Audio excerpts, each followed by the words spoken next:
Hey y'all, it's Ghost.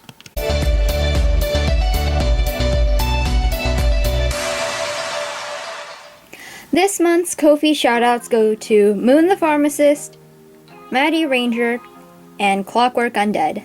Thank you all for your support. If you want to support me on Ko-fi, the link is in the description. I also have commissions open right now, and if you want to support me like that, you can do that too. So, I'm about to lose my mind. I'm stuck inside my house. I've been this way for like the past 3 weeks. Yeah, I don't know what to do. So I decided that I'm going to make a worm on the string plushie. The string is optional. I've seen a lot of people make them out of faux fur or crochet them and stuff like that, but I decided I wanted to make a more simplified version with things that you might have at home because who wants to go out anyway? So, here is my worm on the string situation. So, I created this pattern. It was on an essay and I blocked it all out because I didn't want y'all to read it. But, here's my pattern, and I'll be putting this in the description if you want it. It's honestly really simple. All you have to do is cut like this type of shape out of a piece of paper. So that's all you need to do. Also, you're gonna need some black and white felt. I didn't think any of you would have like giant googly eyes sort of lying around, so you can just make eyes out of felt or any black and white fabric that you have. Also gonna be making this a pink worm on the string, so I also have some pink felt to make the little nose tip, because the nose tip is not part of the pattern, because I wanted to make this as big as possible and I wanted the nose tip to be firm, just like on the real worm on the string. I also have an old pink t-shirt that I can't wear anymore, and I'm going to be using this as a base. And finally, I have some pink chunky acrylic yarn, and I'm going to be brushing this out to make the fluff on the worm on the string. You can honestly use whatever you want. You could just use normal yarn and glue it on your worm.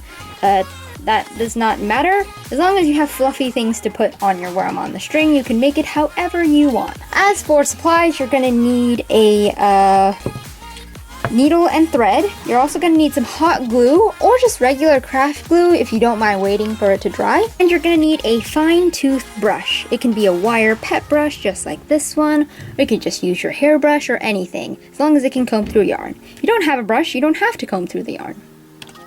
So first things first, I'm going to lay out my pattern onto my fabric and I'm going to trace it with a marker.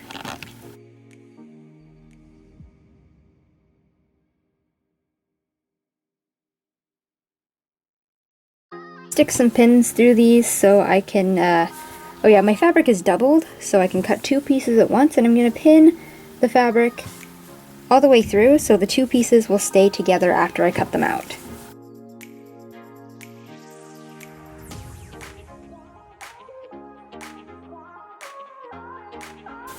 And so after I pin them, I'm just gonna cut the pieces out.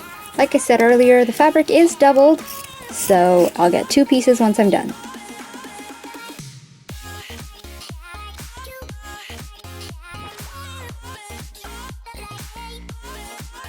So the next step is to sew around the outline and leave a little opening so you can stuff it. I marked it on my plushie. I did not have a marking on my pattern, but you can just mark it wherever. It's going to be covered in fur anyway, so it doesn't matter where it is.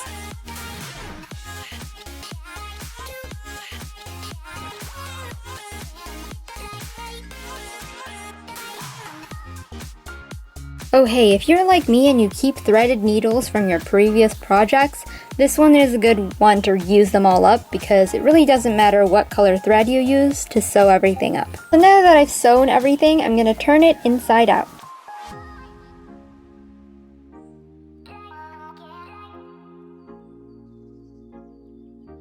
I cut a piece of yarn by loosely wrapping it around my little sock situation. I just kind of loosely looped it around like this. Very loosely because it needs to fit around it once I'm done stuffing it. And the reason why I didn't put stuffing in the list of supplies is because stuffing kind of comes out once you brush the yarn. If you're not going to brush the yarn, you're going to need to have some stuffing.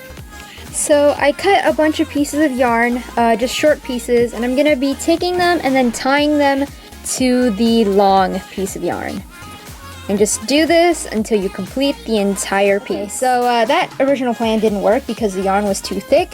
So I'm just going to be using some regular yarn as a base and then using the thick yarn to sort of tie it onto the regular yarn.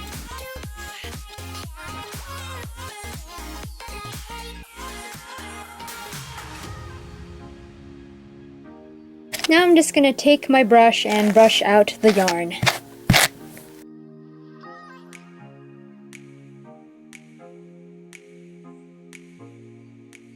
So here's all the fluff that I made, and here's the garland of more fluff. It's honestly kind of messy, but it looks really fluffy, and it'll help our worm on the string look really fluffy.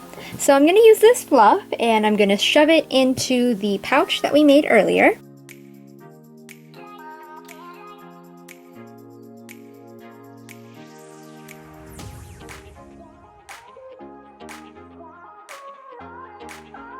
And now I'm just going to sew up the opening. This can be as messy as you want because it's going to get covered up in the fluff anyway.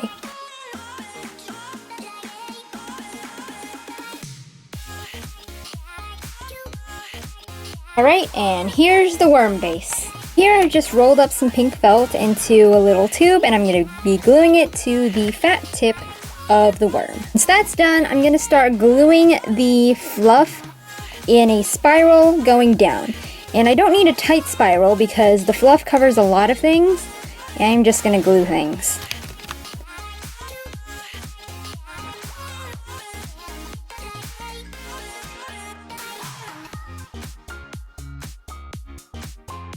I've made some eyes out of some black and white felt, and I've included an eye pattern in the description below along with the body. So I'm just going to glue them together onto the worm body that I have over here. I kind of brushed out the felt nose tip to make it fluffy to match the rest, but it's still pretty stiff.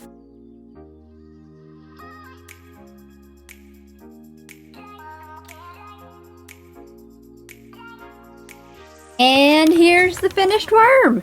Here's the little worm that I made, and as you can see, it's complete.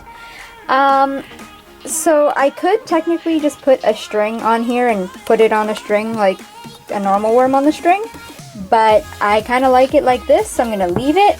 I hope you guys enjoyed this video. It was really on the spot, so it was pretty random and I didn't know if it was actually going to work, but it did. So I hope you guys have fun with this, and I hope to see you in my next video. Bye!